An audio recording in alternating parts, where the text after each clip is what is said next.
Rishi Sunak has gone on a campaign, early campaigning. He's moving into election mode.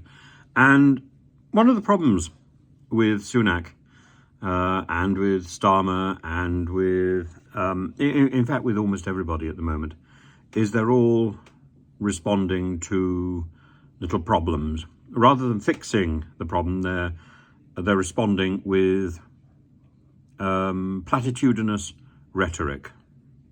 And so today we've got the Prime Minister saying that he's on the side of motorists. He's going to review low traffic neighbourhoods, LTNs. He's going to leave this to local councils to implement, which I suppose is going to get in the way of the ULEZ rollout, at least with Conservative-controlled councils. That's the plan, I suspect.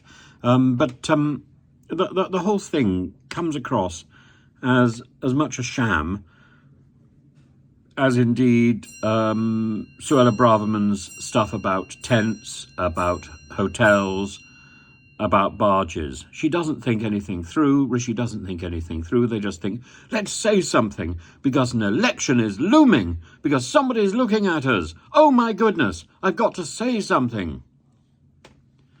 Actually, what they've got to do is act. They've got to do something, not say something. And I think they spend hours and hours and hours with research groups and pollsters trying to work out what they should best say, not what they should best do, what they should say. And it's nonsensical. Sunak talks about going up to Yorkshire. He talks about the vast majority of people in the country use their cars to get around and are dependent on their cars. When I'm lucky enough to get back to my home in North Yorkshire, it's more representative of how most of the country is living, where cars are important. Actually, all that is guff. Sunak doesn't rely on his car. He relies on his chauffeur, number one. But number two, far more importantly, it doesn't matter how and when ULEZ is rolled out. I must stop calling it ULEZ. I must start calling it ULEZ.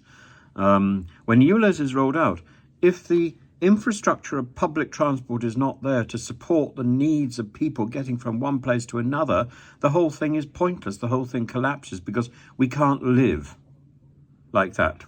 We're moving back to the Middle Ages where we are walking from place to place. I know, actually, when I go to London now, I infinitely prefer to walk from Euston down to wherever I've got to go, whether it's St John's Wood or wherever. And it takes about an hour and a half. It's infinitely preferable to trying to negotiate my way on a bus or on the tube or indeed by taxi. It is almost impossible, I find, at the moment, to get around London except on foot. As the Greeks would have said, metapodia.